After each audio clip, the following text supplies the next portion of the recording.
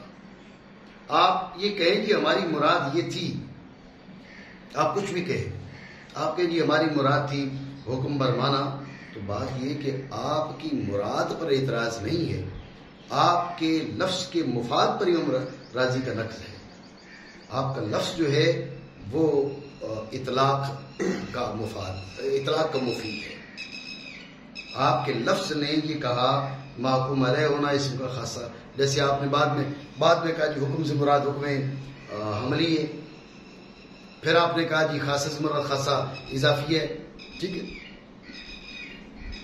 تو یہ بات ہم نے مانی، یہ بات ہم نے تسلیم کی کہ تخصیصات ہوتی ہیں، مجازات ہوتے ہیں، یہ بات درست ہے، لیکن قرائن تو ہونے چاہیے. آپ کی گفتگو میں کون سا قرینہ ہے کہ آپ نے کہا من خواص الحکم علیہ؟ تو اب یہ والا جو جملہ مصنف علیہ رحمہ نے بولا یہ تو امام راضی کے اعتراض وارد کرنے کے صدیوں بعد بولا. تو جب بھی اس عنوان کے ساتھ آپ تعبیر کر رہے ہیں کہ اگر آپ یہ والی آگے وضاحت نہیں دیتے تو اب بھی ان حالات میں بھی امام راضی علیہ رحمہ کا اعتراض وارد ہو سکتا ہے. تو جس گفتگو کو دیکھ کر امام راضی علیہ رحمہ نے، جس بات کو سامنے رکھ کر امام راضی نے اعتراض کیا، اس کی بات کریں تو اس کے حساب سے اس کا جو عموم ہے، اس کا جو اطلاق ہے، اس کے پیش نظر تو بدری اولا اعتراض وارد ہو سکتا ہے. تو لہٰذا امام راضی علیہ رحمہ کا جو اعتراض ہے وہ حق ہے، وہ اعتراض درست ہے.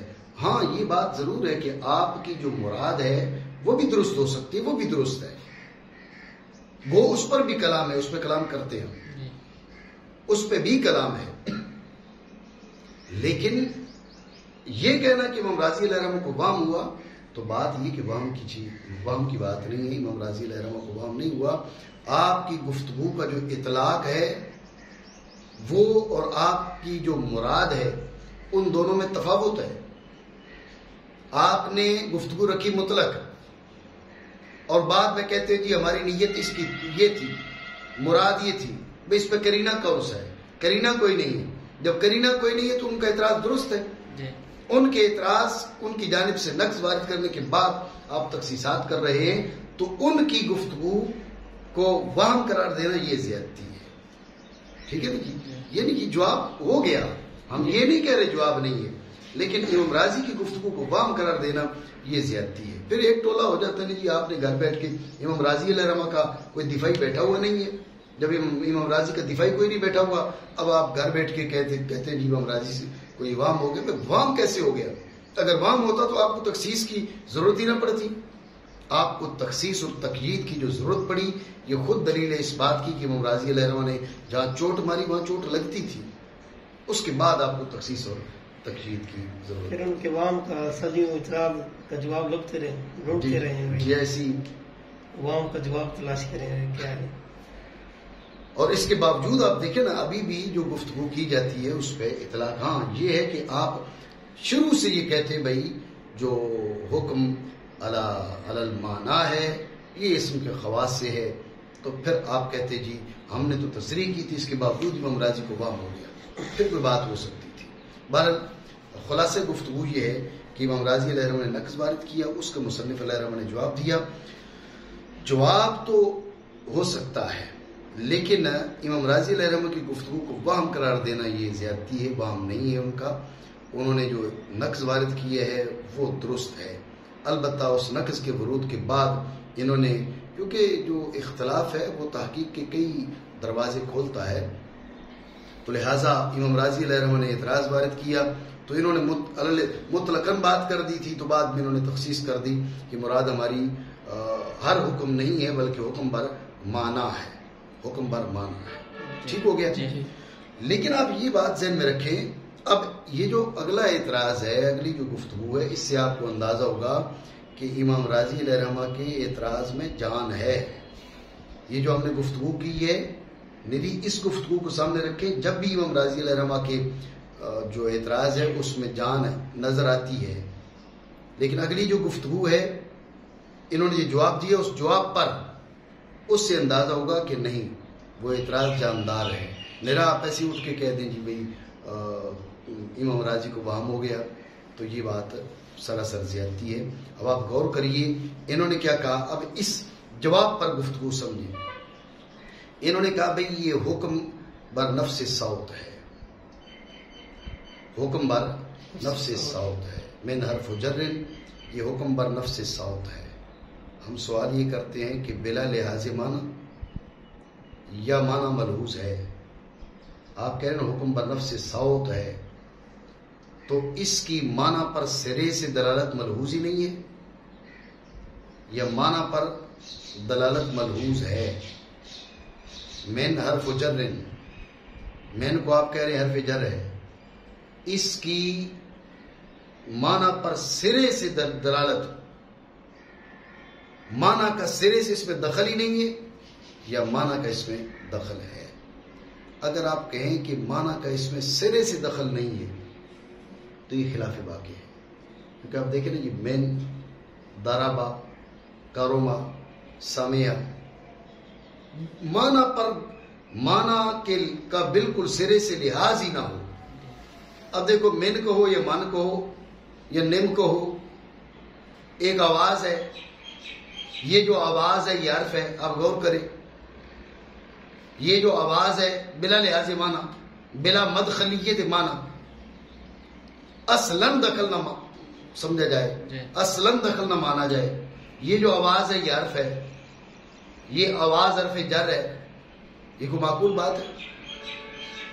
یہ آواز حرف جر ہے، یہ آواز حرف جر نہیں، یہ آواز ایک خصوصیت کے لحاظ سے حرف جر ہے، بغیر اس خصوصیت کے لحاظ سے حرف جر نہیں ہے. ضربا فعل ماضی ہے، میری یہ آواز جو ہے یہ فعل ماضی یہ نہیں ہے بلکہ ایک مخصوص وہ معنی کا دخل ہے. اصل چیز یہ بتانا چاہ رہا ہوں کہ معنی کے آپ کہہ رہے ہیں نا جی یہ حکم علی نفس صوت ہے اور اسم کا خاصہ ہے حکم بر معنی. ہم نے حکم بر نفس جو ہے نا حکم بر نفس صوت کو اسم کا خاصہ قرار نہیں دیا، حکم بر معنی ہم اس کو اسم کا خاصہ قرار دیتے ہیں. ہم نے کہا کہ آپ جو کہہ رہے ہیں فإنه حکم علی نفس صوت، تو بلا مدخلیت معنی یا للمعنی مدخلیت ما دخل ما. آپ اگر کہیں کہ یہ جو حکم ہے یہ بلا مدخلیت معنی، سرے سے معنی کا کوئی لحاظ نہیں ہے، میری یہ آواز نفس صوت میں حرف جر ہے. اب دیکھیں جی میں یہ آواز حرف جر ہے بغیر لحاظ معنی، سرے سے معنی کا کوئی لحاظ نہ ہو، تو اب اس کو حرف جر قرار دینا بالکل غیر معقول سی بات ہے. کوئی نہیں کہے گا یہ آواز ہماری حرف جر ہے، یہ ہماری آواز کیا ہے، یہ فعل ماضی ہے، یہ ہماری آواز فعل مضارع ہے وغیرہ وغیرہ. یہ بات تو سرے سے بالکل غیر معقول ہے. ٹھیک ہے. تو سو ماننا پڑے گا کہ معنی کا کسی قدر لحاظ ہے. معنی کا سرے سے لحاظ کیے بغیر اگر آپ کہتے ہیں تو پھر یہ حکم نہیں لگ سکتا، سرے سے یہ لگ ہی نہیں سکتا. پھر من میں اور ضربہ میں خالی آواز کے لحاظ سے یہی فرق ہوگا. اور آپ دیکھیں نا جی، اب آپ کہتے ہیں بھئی دعیز جسق محمل، جسق محمل، آپ جسق کو محمل قرار دے رہے ہیں. بھئی کیوں محمل قرار دے رہے ہیں؟ جسق ایک آواز ہے. آپ کہہ رہے ہیں جسق محمل زید موضوع، جسق کو محمل قرار دیا، زید کو موضوع قرار دیا. زید بھی ایک آواز ہے، معنی پر دال نہیں ہے بلا لحاظ معنی. جسد بھی ایک آواز ہے بلا لحاظ معنی. جسد بھی ایک صوت ہے بلا لحاظ معنی. زید بھی ایک صوت ہے بلا لحاظ معنی. جب معنی کا لحاظ دونوں میں نہیں ہے، ایک کو موضوع قرار دینا دوسرے کو محمل قرار دینا، یہ کیسے ہو سکتا ہے؟ یہ ممکن نہیں ہے، الا کہ معنی پر کسی نہ کسی درجہ کی دلالت اور معنی کا کسی نہ کسی درجہ کا لحاظ کیا جائے. اب من کو حرف جر کہنا اور ضربہ کو فعل ماضی کہنا، یضرب کو فعل مضارع کہنا وغیرہ وغیرہ، یہ جب ہی ہو سکتا ہے جبکہ معنی کا کسی نہ کسی طرح دخل اس کا لحاظ کیا جائے، ورنہ جسق المحمل کہنا بھی نادرست ہو جائے گا. سو ماننا پڑے گا کہ حکم بر نفس صوت اس درجہ کا نہیں ہے کہ معنی کا سرے سے دخل نہیں ہے، معنی کا دخل ہے. جب معنی کا دخل ہے تو اب آپ نے کیا کہا؟ آپ نے کہا بھائی حکم بر معنی یہ اسم کا خاصہ ہے، حکم بر معنی اسم کا خاصہ ہے. تو جب آپ حکم بر ادات کر رہے ہیں، حکم بر کلمہ میزانیہ کر رہے ہیں، معنی تو یہاں پر بھی ملحوظ ہے، تو پھر فرق تو باقی نہ رہا. یہ دیے گئے جواب پر اعتراض ہے. جواب یہ دیا کہ یہاں پر حکم بر نفس صوت ہے، اور ہم نے جو خاصہ بیان کیے ہے وہ ہے حکم بر معنی. ٹھیک ہے نا جی؟ حکم بر معنی اس کو ہم نے کیا کیے؟ اسم کا خاصہ قرار دیے. اس جواب پر اعتراض یہ ہے کہ جب آپ من حرف جر کہہ رہے ہیں تو اب بھی معنی ملحوظ ہے کسی درجہ کا. ضربہ کو فعل ماضی کہہ رہے ہیں، اب بھی معنی ملحوظ ہے، بغیر لحاظ معنی کا حکم ہی نہیں کیا جا سکتا. یہ اعتراض تو اس کا جواب ہے تحقیق مقام. اور جواب یہ ہے کہ اصل میں جب حکم لگایا جاتا ہے اسم پر تو لفظ کا بھی لحاظ ہے اور معنی کا بھی لحاظ ہے. جب حکم لگایا جا رہا ہے کلمہ میزانیہ پر تو لفظ کا بھی لحاظ ہے، معنی کا بھی لحاظ ہے. جب حکم لگایا جا رہا ہے ادات پر تو لفظ کا بھی لحاظ ہے، معنی کا بھی لحاظ ہے. لیکن فرق کیا ہے؟ فرق یہ ہے کہ جب آپ حکم لگائیں گے اسم پر تو حکم بر معنی ہے بالذات، حکم بر معنی ہے بالذات. جو لفظ ہے اس کا کسی نہ کسی لحاظ کا، کسی نہ کسی درجہ کا، یعنی دخل ما، مدخلیت ما، یہ کافی ہے. لفظ کا لحاظ ہے. جب ہم اسم پر حکم لگاتے ہیں، آپ غور کریں، آپ کہتے ہیں بھائی زید قائم، آپ کہتے ہیں بھائی زید قائم، اللفظ الاول محکوم علیہ واللفظ الثانی محکوم به، الاسم الاول محکوم علیہ والاسم الثانی محکوم به. تو اب آپ کہیں بھائی لفظ کا سرے سے لحاظ نہیں ہے، تو یہ بات نہیں ہے. لفظ کا لحاظ ہوتا ہے جب اسم محکوم علیہ بنتا ہے، لیکن وہاں پر جو حکم ہے بالذات وہ معنی پر ہے. لفظ کا ماس دخل ہوتا ہے کسی درجہ کا، دخل ما وہ کفایت کرتا ہے. برخلاف کس کے؟ برخلاف من کے. جب آپ نے کہا من حرف جر، من کو حرف جر کا، ضربہ کو فعل ماضی کا، اب یہ حکم بر نفس لفظ ہے، حکم بر نفس صوت ہے. بالذات جو حکم ہے وہ لفظ و صوت پر ہے، لیکن معنی کے لیے دخل ما، یعنی بالکل اس کا برعکس. جو اسم کو محکوم علیہ بناتے ہوئے آپ نے کیا تھا، یہاں پر اس کا برعکس ہو جاتا ہے. اسم محکوم علیہ حرف اور کلمہ میزانیہ اور ادات یہ محکوم علیہ ہے. فرق یہ ہے کہ جب اسم محکوم علیہ ہے تو بالذات حکم معنی پر ہے اور لفظ کا دخل ما کفایت کرتا ہے. اور جب کلمہ میزانیہ اور ادات کو محکوم علیہ بناتے ہیں تو اب جو حکم ہے وہ نفس لفظ پر ہے، یعنی بالذات جو حکم ہے وہ کس پر ہے؟ لفظ پر ہے. وہاں پر بالذات معنی پر، اسم کے اندر لفظ کا دخل ما، یہاں پر معنی کا دخل ما. معنی سرے سے غیر معتبر، وہاں لفظ سرے سے غیر معتبر، یہ بات نہیں ہے. لیکن مدخلیت ما وہ کفایت کرتی ہے. وہاں پر اسم کے معاملے میں لفظ کی مدخلیت ما اور یہاں پر معنی کی مدخلیت ما، یہ باب الافتراق ہے. جی ٹھیک ہو گیا. تو یہ جواب ہم نے مصنف رحمہ اللہ تعالیٰ کی گفتگو پر وارد ہونے والے اعتراض کا جواب دیا.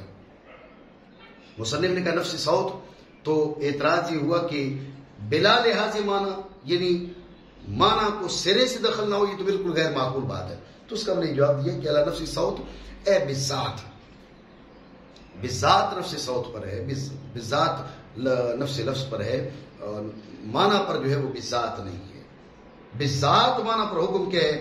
یہ اسم کا خاصہ ہے. یہ ہم نے جواب دے دیا. لیکن آپ غور کریں اس جواب سے یہ امام راضی علیہ رحمہ کے اعتراض، ان کی طرف سے وارد کیے ہوئے نقض، اس کی کچھ نہ کچھ قوت مزید ظاہر ہو جاتی ہے. کیونکہ آپ دیکھیں نا، یہ دوسرے درجہ کی تخصیص ہے. جی پہلے درجہ کی تخصیص کرتے ہوئے انہیں کیا کہنا پڑا؟ انہیں کہنا پڑا کہ حکم بر نفس صوت جو ہے حکم بر معنی یہ اسم کا خاصہ ہے.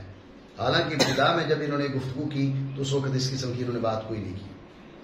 جب دوسرے درجہ پر اعتراض ہوا کہ بھئی حکم بر نفس صوت اور حکم بر معنی، یہ جو آپ فرق کر رہے ہیں یہ فرق کافی نہیں ہے. اس لیے کہ جب اسم محکوم علیہ بنتا ہے تو لفظ ملحوظ ہوتا ہے کسی نہ کسی قدر، اور کلمہ میزانیہ کو اور عادات کو محکوم علیہ بناتے ہیں تو کسی نہ کسی درجہ معنی کا بھی لحاظ ہوتا ہے.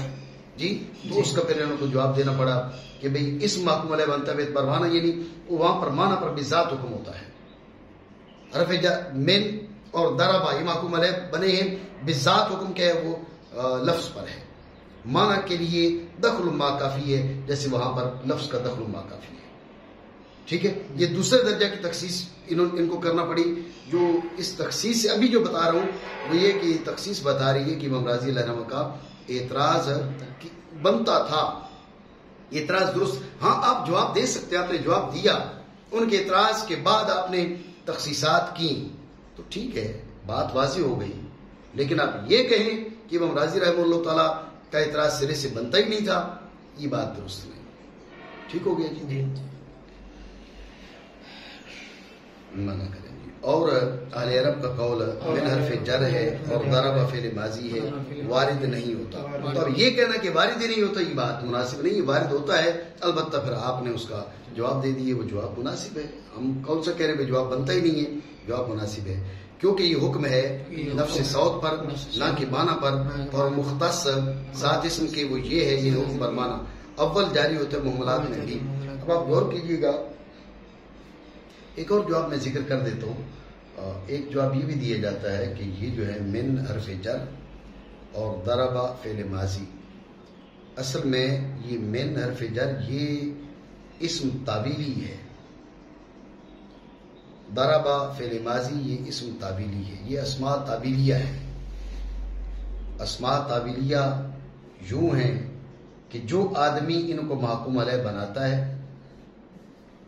اب آپ غور کیجئے گا، جس کو مصنف نے منیہ میں ذکر کیا وہ اور بات ہے، وہ اور جواب ہے جس پر اعتماد نہیں کیا، یہ اور جواب ہے. وہ تھا بھی من دو ہے، ایک اسم اور دوسرا عادات. ضرب دو ہے، ایک کلمہ میزانیہ اور ایک اس کلمہ کا اسم. مصنف رحمہ اللہ تعالی نے اس کا رد کیا ہے. یہ جو جواب ہے وہ یہ ہے کہ جب کوئی شخص ان کو محکوم علیہ بناتا ہے تو وہ پہلے ان من کو، ضربہ کو، زید تو چلو ویسے ہی اسم ہے، جسد کو، دیس کو، ان سب کو ان الفاظ کے نام بناتا ہے. ان الفاظ کے نام بناتا ہے. من کو محکوم علیہ بنانے سے پہلے من حرف جر کا وہ نام رکھتا ہے. ضربہ کو محکوم علیہ بنانے سے پہلے وہ ضربہ کا نام رکھتا ہے. یعنی یہ اسماء تعویلیہ ہے. یوں بھی کہہ سکتے ہیں یہ ان کے اعلام تعویلیہ ہے. یہ اسماء تعویلیہ بن کے اب محکوم علیہ بنتے ہیں. ٹھیک ہو گیا جی. یہ اسماء تعویلیہ اعلام تعویلیہ ہونے کے بعد ان محکوم علیہ بنتے ہیں. تو پھر محکوم علیہ وہ اسم ہی ہے. محکوم علیہ نہ حرف ہے نہ محکوم علیہ کلمہ میزانی ہے. محکوم علیہ اسم ہے. جہاں پر آپ کو ادوات یا کلمات میزانیہ آپ کو نظر آتے ہیں کہ محکوم علیہ بن رہے ہیں تو محکوم علیہ نہیں بن رہے ہوتے. وہ ادوات اور کلمات میزانیہ کے اعلام تعویلیہ اور اسماء تعویلیہ وہ محکوم علیہ بن رہے ہوتے ہیں. ایک جواب یہ بھی ہے. ٹھیک ہے نا جی. تو اب اس جواب پر وہ اعتراض وارد نہیں ہوگا مصنف رحمہ اللہ تعالیٰ کا کہ بھئی کلام عرب میں تتبع تلاش کیا, اس کا کوئی وجود نہیں ملتا. کلام عرب میں تتبع تلاش کرنے کے بعد بھئی من دو ہیں, ضرب دو ہیں. اگر کلام عرب میں ضرب دو ہوتے, من دو ہوتے وغیرہ وغیرہ تو پھر تو کلام عرب میں تتبع تلاش کرنے کے بعد کرنے سے آپ کو ملتے. یہاں یہ دعویٰ ہے ہی نہیں کہ من دو ہے. یہاں بات یہ ہے کہ من ایک ہی ہے, اور وہ کون سا, جو ادات ہے. لیکن جو آدمی اس کو محکوم علیہ بنانا چاہتا ہے وہ اس کا نام من رکھتا ہے, اور نحات نے اس کی تصریح کی ہے. وہ اس کا نام من رکھتا ہے. تو جو من حرف جر ہے اس کا نام جو من ہے اس کو محکوم علیہ بناتا ہے. ضربہ جو فعل ماضی ہے اس کا نام جو ضربہ ہے اس کو محکوم علیہ بناتا ہے. تو اس لحاظ سے یہ جواب بن سکتا ہے, یہ جواب درست ہے. ٹھیک ہو گیا جی.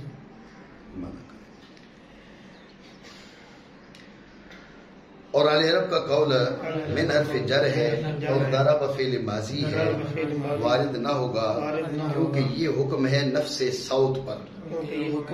یہاں پر دو نسخے ہیں, ایک ہے نفس صورت اور ایک ہے نفس صوت. نسخے دو ہیں تو دونوں کا حاصل ایک ہی ہے کہ نفس لفظ پر. ٹھیک ہے جی. نفس صورت پر یا نفس صوت پر مطلب یہ کہ اس کے نفس لفظ پر, نفس صوت پر نہ کہ اس کے معنی پر. یعنی جو مختص بالاسم ہے وہ حکم بر معنی ہے. مختص بالاسم جو ہے وہ حکم بر معنی ہے. اسم کے معنی محکوم علیہ بنتے ہیں. حرف کا لفظ جو ہے محکوم علیہ بن سکتا ہے, معنی نہیں بن سکتا. اور ضربہ کا جو لفظ محکوم علیہ بن سکتا ہے, معنی محکوم علیہ نہیں بن سکتا. جواب یہ ہوا اس پر اعتراض یہ, آپ دیکھیں معنی من غیر مستقل. معنی من, اب من کے لفظ پر نہیں حکم. معنی من غیر مستقل, اب معنی من غیر مستقل, غیر مستقل کا آپ حکم لگا رہے ہیں کس پر, من کے معنی پر. من کے معنی پر, معنی من غیر مستقل. آپ نے کیا کہا کہ من پر حکم یہ اسم کا خاصہ ہے, اور معنی پر حکم یہ اسم کا خاصہ ہے. معنی من غیر مستقل, یہاں پر غیر مستقل کا حکم کیا ہے وہ من کے معنی پر ہے. تو یہ تو ادات کے اندر پایا گیا. اسی طرح کلمہ معنی ضربہ آپ کہہ سکتے ہیں متصل بالماضی ہے, اس قسم کا کوئی حکم لگا سکتے ہیں. معنی ضرب معنی فعلی یا امر واحد اجمالی, یا آپ کہہ سکتے ہیں معنی ضربہ, تو ضربہ کے معنی وہ محکوم علیہ بن گیا. معنی من کے معنی محکوم علیہ بن گئے. اتنا سمجھے نہیں سمجھے؟ دوبارہ سمجھے کہ کہا کہ والمختص بالاسم هو هذا اے الحکم علی المعنی, حکم بر معنی یہ اسم کا خاصہ ہے. حکم بر معنی یہ اسم کا خاصہ ہے. حکم بر لفظ جو ہے وہ ادات میں بھی پایا جا سکتا ہے اور کلمہ میزانی میں بھی پایا جا سکتا ہے. اعتراض یہ کہ معنی من غیر مستقل, یہ غیر مستقل محکوم بھی, معنی من محکوم علیہ. تو یہ محکوم علیہ تو من کے معنی بن رہے ہیں. آپ نے کہا تھا معنی پر جو حکم ہے وہ اسم کا خاصہ ہے. یہاں پر ادات کا معنی محکوم علیہ بن رہا ہے. معنی دربا امر واحد اجمالی مستقل. معنی دربا امر واحد اجمالی مستقل. آپ نے کہا تو اب معنی دربا یہ محکوم علیہ تو بن رہا ہے.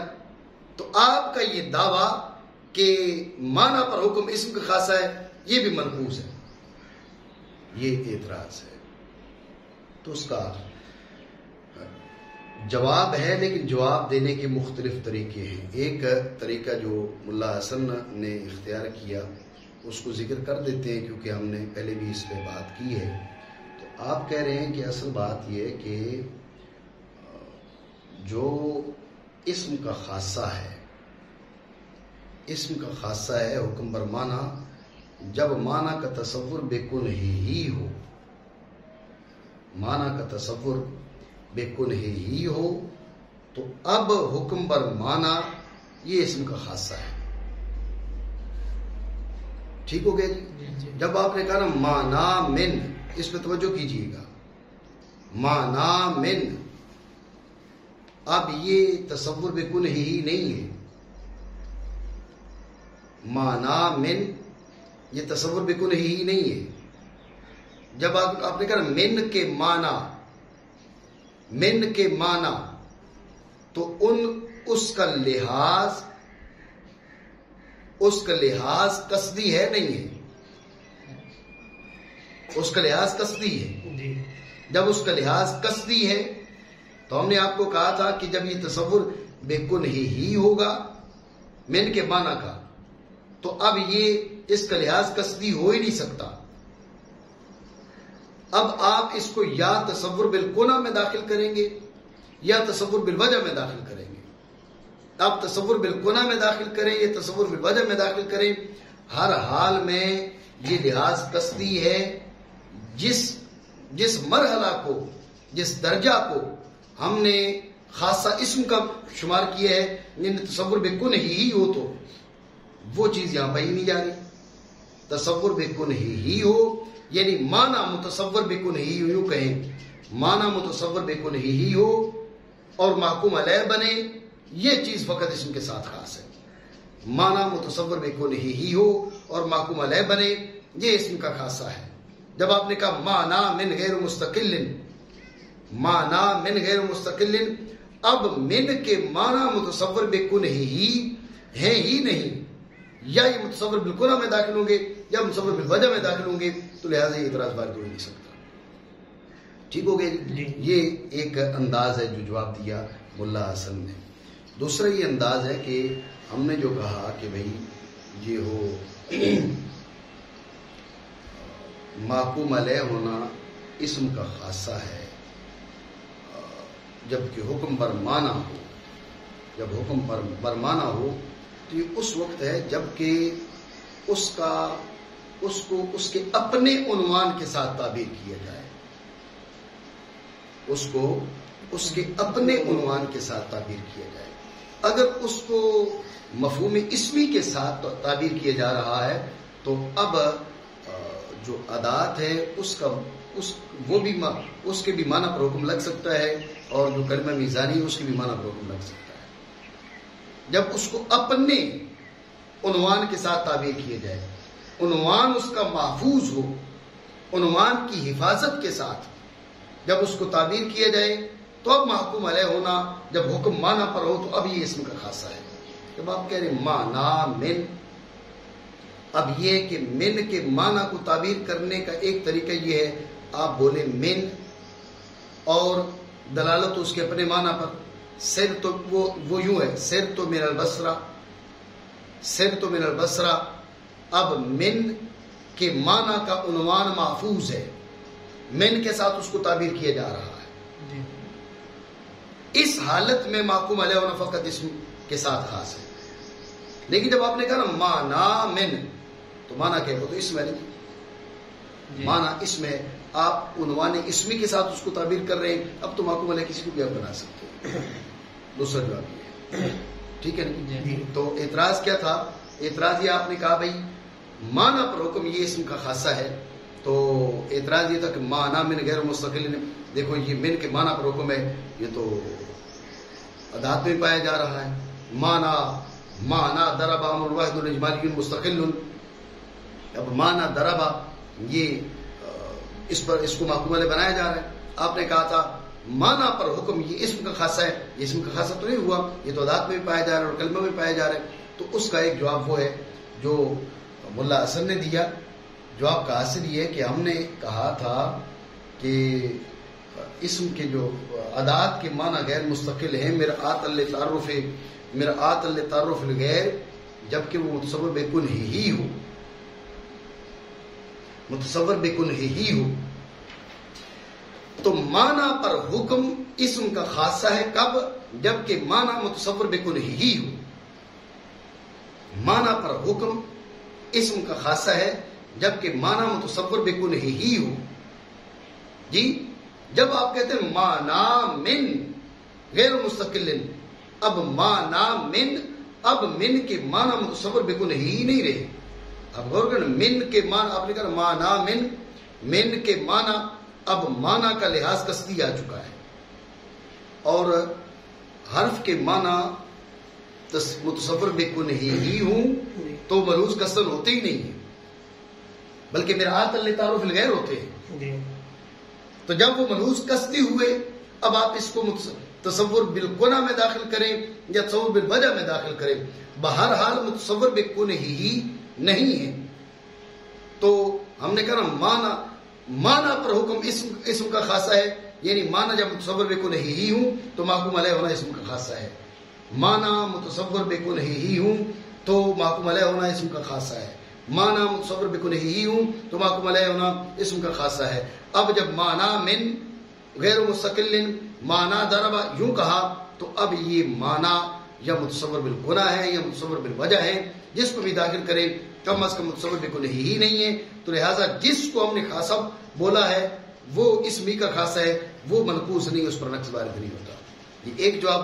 اور دوسرا جواب یہ ہے کہ ہم نے جو کہا بھائی وہ معنی اس کے جب حکم پر معنی ہو تو وہ اسم کا خاصہ ہے. حکم پر معنی ہو جبکہ اس کا عنوان تعبیری محفوظ ہو. حکم پر معنی ہو جب اس کا عنوان تعبیری محفوظ ہو، اس کے لیے جس کو وضع کیا گیا اسی کے ساتھ اس کو تعبیر کیا جا رہا. من کے معنی کے لیے من موضوع ہے، من کے ساتھ تعبیر کریں. ضرب کے معنی کے لیے ضرب موضوع ہے، ضرب کے ساتھ تعبیر کریں. اب حکم پر معنی وہ نہ کلمہ میزانی میں پایا جائے گا اور نہ ادات میں پایا جائے گا. رہی بات معنی من، اب آپ اس کو تعبیر کر رہے ہیں کس کے ساتھ؟ عنوان اسمی کے ساتھ. معنی ضرب آپ اس کو تعبیر کر رہے ہیں عنوان معنی تو اسم ہے نا جی، وہ تو مضاف ہے من کی جانب، یہ مضاف ہے ضرب کی جانب، لیکن مضاف اپنے مضاف علیہ سے مل کر وہ یہ تھوڑا ہی بھائی وہ حرف بن جائے گا یا وہ کلمہ بن جائے گا. ٹھیک ہے، تو مضاف جو ہے معنی وہ اسم ہے، معنی ضرب میں مضاف اسم ہے. جب آپ نے عنوان تعبیری تبدیل کر لیا ہے تو ہم نے اس کو اسم کا خاصہ قرار نہیں دیا. ہم نے اسم کا خاصہ اس وقت قرار دیا ہے جبکہ حکم بر معنی ہو اور عنوان تعبیری محفوظ ہو. ٹھیک ہو گیا؟ یہ اس وقت جو ہے نا وہ زور لگایا جا سکتا ہے، یہ تو اندازہ شام کو ہوگا. تھوڑی دیر پہلے روزہ بند ہے نا، کیونکہ حکم ہے نفس صوت پر نہ کہ اس کے معنی پر، اور مختص اسم کے ساتھ وہ یہ ہے، یعنی حکم بر معنی. اول یعنی کون سا؟ جو علی نفس صوت جاری ہوتا ہے محمولات میں بھی. ٹھیک ہے، وہ اسم کا خاصہ ہے ہی نہیں، وہ موضوع کا بھی خاصہ نہیں ہے، وہ محمولات میں بھی جاری ہو سکتا ہے. ایک بات اور کرتے ہیں، بات ختم کرتے ہیں. یہاں پر جو حکم ہے وہ صوت پر ہے، معنی پر نہیں ہے. من حرف و جر میں حکم صوت پر ہے، معنی پر نہیں ہے. ضربا فعل ماضن میں حکم جو ہے وہ لفظ پر ہے، معنی پر نہیں ہے. اس کی کیا دلیل ہے؟ اس کی دلیل بالکل واضح. آپ دیکھیں من حکم آپ معنی پر لگائیں تو اب ہر یہ بات ہی باطل ہے. من کے معنی حرف جر تو نہیں ہے نا نظر. من کے معنی حرف جر ہے کیا؟ نہیں. تو لفظ ہی حرف جر ہے, تو لہذا حکم لفظ پر ہے. دربا کے معنی فعل ماضی تو نہیں ہے. دربا کا جو لفظ ہے یہ فعل ماضی.